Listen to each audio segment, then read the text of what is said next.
Hey guys, welcome to Tech Link Daily. This is going to be a semi-ish live show. We usually do it on Fridays and it's live streamed out on YouTube all in one chunk of a video.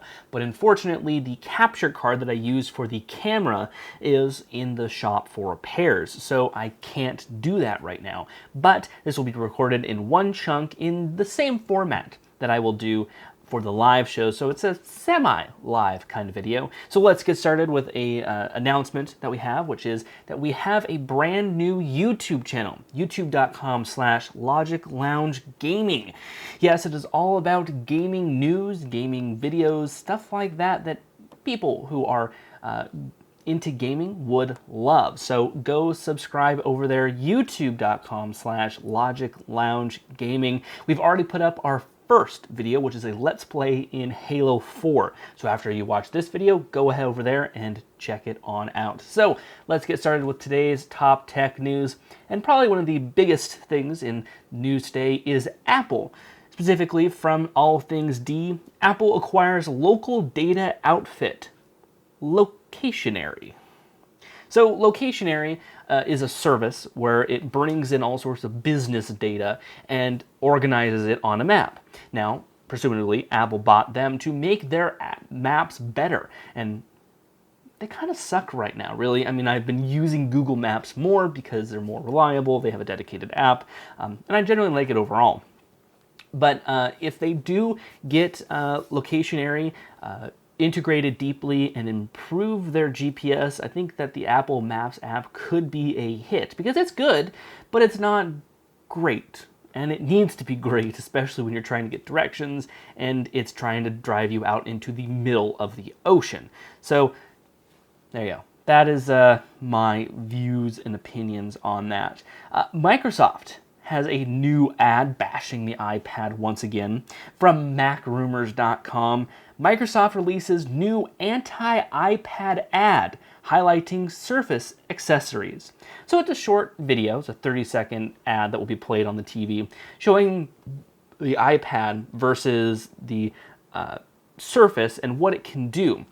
Basically with accessories, like the Surface has a USB port, but the iPad doesn't. It has a touch type keyboard, but the iPad doesn't. Stuff like that, which, you know, is kind of up and down between, is it really, you know, do we really need that? I mean, USB port, yes, I love one on the Mac, or the iPad. I have one sitting right here, and I don't really need one, really, because all my life is digital. So if it is, if I do have like photos or something, I can just get the iPad's camera kit and be able to import off an SD card. I mean, that's not that bad, and that's what they showed off there. So I think they're ignoring some of the third-party accessories as well, because I know there's touch-type keyboards out there for the iPad that you can get. They're relatively cheap. I mean, the one for the the Surface is like, isn't it like $100 or something? Whereas I know some touch type keyboards for the iPad are like $20-30. So who knows what will come out from there, but it's just another useless Microsoft ad, especially because they're advertising the Surface RT, which nobody wants. We've seen yesterday that they took a $900 million loss. $900 million loss because they can't sold Surface RTs. It's incredible. But Apple stays ahead of the game with this article from the unofficial Apple weblog. iWork for iCloud beta invites expand the pool of access. So if you're not a developer and you just want to use the new iWork for iCloud, an invite could be coming to you in the future.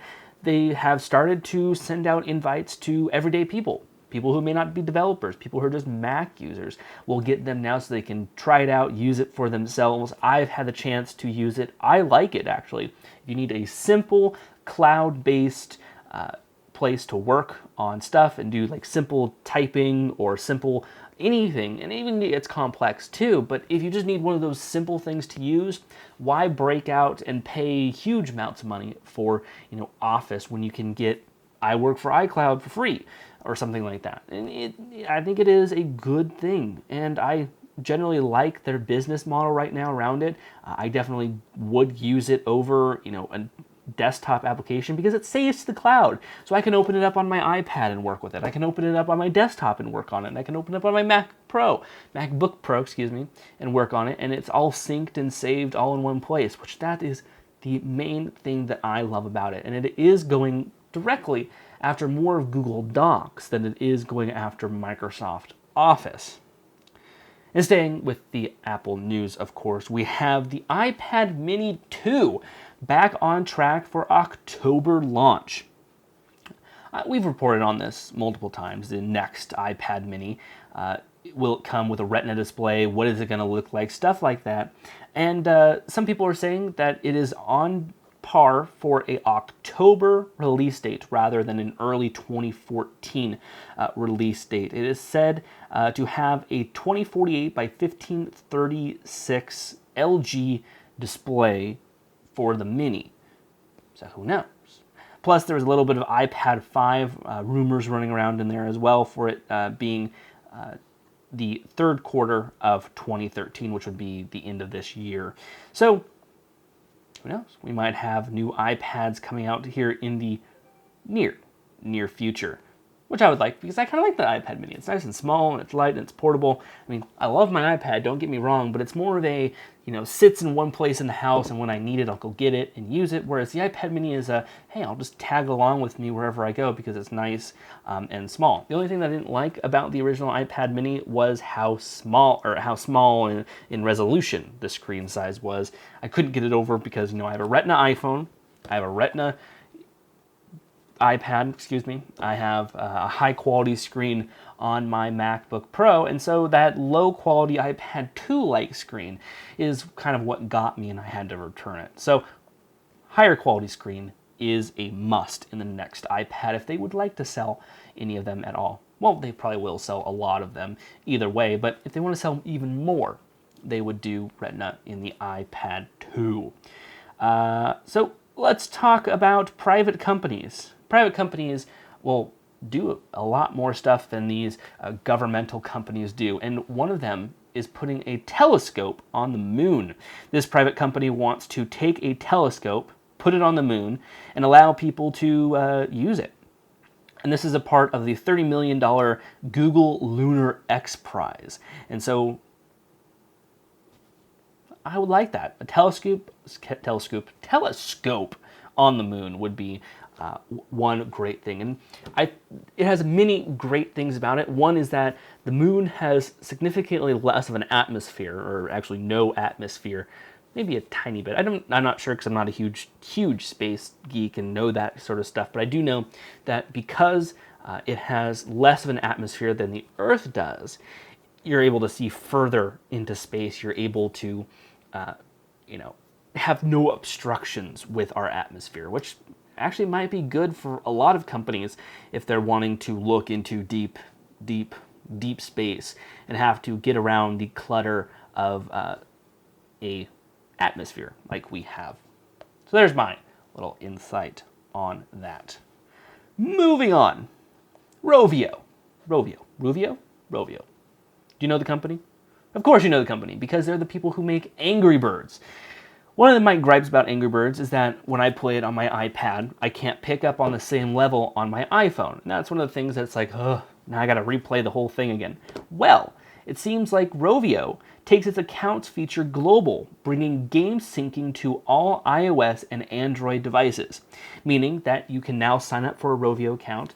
When you get to a certain level on your iPhone, you can go ahead and pick that up directly from your iPad, which I would like. That is one most requested feature, I think, from them, is being able to sync your everything from it. And when I have to reinstall iOS, like I have iOS 7 on here, I lost my entire level history because I reinstalled them. So that is something that I'm going to like. So you can go sign up for yourself right now. I don't know what the link is. Probably just go to Rovio's website and you'll see the registration link to do that. Let's go back to Apple news. Why don't we? Since we're seeming to be on the subject. It's a lot of Apple news today, but I swear this is the last one. I promise. Which is iPhone Lite, pictured in 2 versions. So the Lite iPhone is due out with this next iPhone. For some reason, people are saying, you know, they're going to have two phones. One's going to be a Lite version. And there's been a lot of speculation on what that means. And the Lite version is probably going to be made of cheaper materials. Probably won't be glass and steel. Or is it steel or aluminum? It's something like that. Aluminum, probably. It isn't glass and aluminum. It will probably be plastic and glass. So they're going to cut down on that process and make a lighter phone. But I'm not sure, though, if I would go for a cheaper iPhone over a more expensive iPhone, because I really do use my iPhone a lot. And I mean a lot. I'm constantly on it, texting, checking up with clients, checking up on employees, stuff like that. And so it's something that I use every day and is vital to my work. So I'd rather go more money for a good quality phone than lesser money for a cheaply product-made phone. And this is the first version of their Lite phone, so it might have a lot more issues than it could be leading on to. So not so sure yet. Hopefully, though, it will be released by the end of this year. We're seeing probably October. So we're actually kind of looking at maybe an October release date, both for the new iPhone and the new iPad. And I'll be sure to get at least a new iPad mini and a new iPhone, because I am due for an upgrade. I have an iPhone 4S. I've had it for the past 2 years, and it's time for me to get an upgrade. And that is the phone that I will upgrade to. So moving on to non-Apple news, let's move on to some photography news from PocketLint.com. Polaroid, wow, that is a name that you don't hear very often, is coming out with a camera. Polaroid Socialmatic camera, price revealed, coming in 2014 to take on Galaxy camera. So let me see if I can show you guys a picture of this camera, because it looks like an exact representation of the Instagram picture. Oh, there it is. Look at that. Look at those things. Does that not look like the Instagram icon at all? It's all square. It's supposed to compete with the Galaxy phone, which is actually like a phone camera kind of mix. And so that is what it's supposed to compete with. You can see that right there. I'm not so sure that it will compete that well. Polaroid is a very dying brand, and this could make or break them. It's $299. Will hit the streets in 2014. It has a 14 megapixel camera, and there's a 2 megapixel rear facing camera to take pictures of yourself. It has an LED flash. It has a small LED screen, 4.3 inches, stereo speakers, 4 gigabytes of internal memory, and an SD card expansion slot. So if you're a social person and you take pictures with your phone all the time, this may or may not be good for you. I mean, why would I get a totally separate phone, or camera, excuse me, just so that I can take Instagram pictures or social pictures? I mean, I can do that on my phone right now, and it takes very good pictures, actually. I mean, even my 4S takes great pictures. So I'm not so sure this might bring back Polaroid. Maybe, if people are gullible enough, but don't know.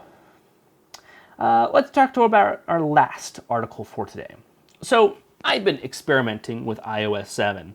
One of the biggest changes with iOS 7 is how apps are developed. Apple has changed a lot of the API processes with it and warrants some reconfiguration on the developer's side to be able to create their apps to natively work with iOS 7. And one of the things being thrown around by a lot of those iOS 7 developers, or to-be iOS 7 developers, is, are we going to upgrade our apps, take the time to recode almost our entire apps to be able to work on iOS 7, or are we going to create new apps, iOS 7 specific, and make people pay again? That is one big thing that people have been debating about, both on developer side and the iOS side as well. So I don't know. I would hope that they wouldn't charge me more for apps, because I paid good money for those applications, and you would hope that they would bring those applications up to date. Because if you're stuck on a previous platform, well, you're kind of just stuck there. So hopefully they will not do this. There's a poll there that's saying, you know, are you willing to repurchase? Are you not willing to repurchase? Stuff like that. I mean, if it was a crucial app that I use on a daily basis, yes, I would probably repay for it. But if it's like a secondary application that I had bought because it looked cool or something, no, not really. I would only probably buy the essential applications. That was this poll on the unofficial Apple weblog. Wow, I can't talk today. I'm just all over the place. Lack of sleep, I swear. I don't have a speech impediment.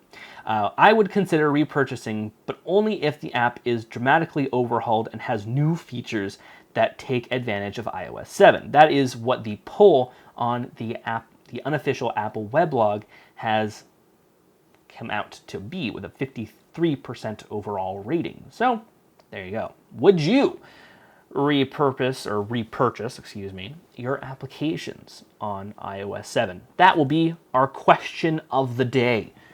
If apps had to be repurchased on iOS 7 because they had to be dramatically overhauled, would you do it? Yes or no? I've already said my answer, but in short, if it is dramatically overhauled, yes, I would buy it. If it is a daily application that I use that is crucial to whatever I do, then yes, I would repurchase it. Other than that, no, I would not. So there you guys go. When iOS 7 comes out, will you repurchase apps if they have to repurchase apps, or will you not? That is your question of the day. Thank you guys so much for watching. Be sure to subscribe to our new YouTube channel, which is represented here by all of these games. Hopefully you get the hint. It is a gaming channel all about the latest games on the Xbox, on older consoles like the Nintendo 64, the SNES, even the Xbox One and the PS4 in the future. We'll try to get our hands on one of those as well. Thank you guys so much for watching. Subscribe, youtube.com/LogicLounge Gaming. Click that subscribe button over there, and also click that subscribe button over here as well. So thank you guys for liking, sharing, commenting, subscribing, all you guys do to create a wonderful community that I love making videos for. So thank you guys so much. Leave those comments down below, and I'm going to go enjoy my weekend. So we'll see you guys later.